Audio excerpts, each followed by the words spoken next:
Bonsoir à tous et à tous, bonsoir à tous les suiveurs et à tous les inconditionnels de Grégoire, Omnisport, la montagne, accoucha d'une souris. Le Real et le Barça se quittent 0-0. Donc ça, c'est une surprise, hein. Vraiment, c'est une surprise. Parce que ça fait 17 ans que le Real et le Barça ne se sont plus quittés sur un score de 0 but partout. Donc pour voir ce score, il faut remonter à 2002, 23 novembre 2002, match nul, 0 but partout. Depuis 2002, il n'y a pas eu de 0-0.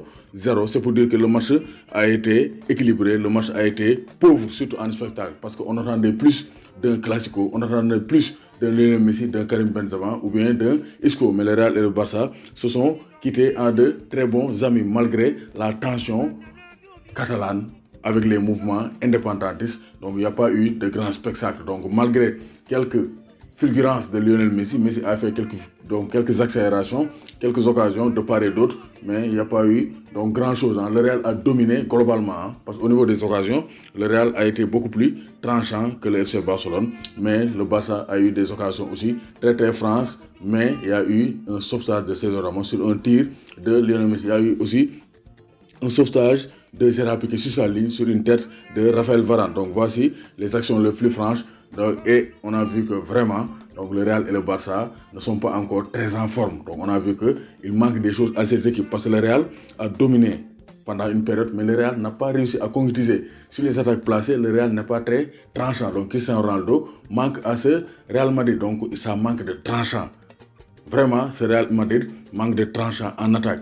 Côté Barça, il y a eu des mouvements, mais Messi n'a pas été étincelant. Messi a eu des occasions, mais Messi n'a pas été présent au rendez-vous. Comme on l'attendait, on attendait un Messi tonitruant, chaud, virevoltant, mais on a vu que Messi a été contenu. Messi vraiment, Messi a été contenu par le système défensif instauré par Zinedine Zidane avec Casemiro qui a été au four offensif et au moulin défensif parce qu'il a eu quelques tirs offensifs et il a bien coupé les transmissions de ses bâtons. Donc, mention spéciale aussi aux deux novices. Federico Valverde, qui jouait son premier classico au Camp Nou, a eu une copie propre. Vraiment, il a été solide et il a été offensif. Parce que nous avons fait présentation, Frenkie de Jong, offensif, mais Valverde, il a montré des atouts offensifs. Donc, il a donné du fil à retordre à Marc-André Ter Stegen avec deux tirs très très dangereux. Donc, même chose pour Valverde, même chose pour Frenkie de Jong, Frenkie de Jong, qui a fait une très belle prestation. Même s'il n'a pas pesé, carrément, il a eu une occasion au niveau de la seconde période, mais quand même, on attendait mieux de ce classico. Vraiment, on a vu que le match était équilibré, les deux équipes se valent. On croyait que le Barça était un peu supérieur, mais même à domicile, le Barça n'a pas réussi à secouer carrément le Real Madrid. Donc c'est pour dire que le Real Madrid a une bonne équipe, à la hauteur du FC Barcelone. Donc on a rien de mieux, vraiment. Grégoire est déçu. Aujourd'hui, je suis déçu. C'est pourquoi je ne suis pas chaud dans ce débrief. Donc je suis carrément déçu de ce classico parce que j'attendais mieux de ce classico. Donc j'attendais des buts et plus de spectacles. Mais on a vu qu'il y a eu beaucoup de calculs et aussi il y a eu un déchet dans la finition. Finition, il y a eu beaucoup de déchets. Aussi bien du côté du Barça que du côté du Real Madrid. Donc Barça, 52% de possession de balle, 48% pour le Real Madrid. 17 tirs pour le Real. Ça veut dire que le Real a tenté, le Real a dominé le Barça dans le jeu. 9 tirs pour le Barça, 2 tirs cadrés pour le Barça, 4 tirs cadrés pour le Real. Donc ça montre que le Real n'a pas eu froid aux yeux. Donc Zidane est venu pour jouer, mais pas pour défendre. Et le match était équilibré, même si il n'y a pas eu de but, mais quand même, il y a eu quelques fulgurances, mais quand même, on attendait mieux aujourd'hui Grégoire au-dessus de ce classico. Vraiment, c'est un classico, quasiment nul, comme le score, 0-0. Donc c'est pour dire que les deux équipes ont du chemin à parcourir.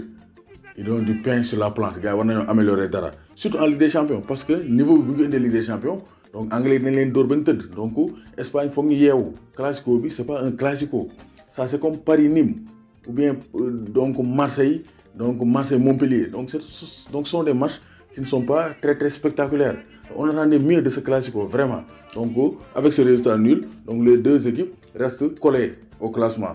Donc les deux équipes restent collées au classement. Donc le Real est derrière le Barça à cause du goal average. Le Barça a plus 23, le Real plus 21, 36 points. Donc il n'y a pas eu de grande différence. Donc on attend mieux lors du match retour. Vraiment, on attend mieux lors du match retour. Donc Gaïndé Ndiaye, warul tiit, warul rayal. N'oubliez pas de vous abonner, de leen abonner chaîne YouTube Grégoire, di aimer, di partager vidéo yi. Tam leen aussi compte Instagram Grégoire ngeen tapé Grégoire Omnisport sur Instagram ngeen abonné wu parce que foofu aussi nañ fa def ay direct ngeen mën di woote en direct yi di saf-saf. Dem leen aussi page Facebook Grégoire ngeen abonné foofu parce que naa fay partager vidéo yi donc Grégoire partout ala accu amul bàyyi.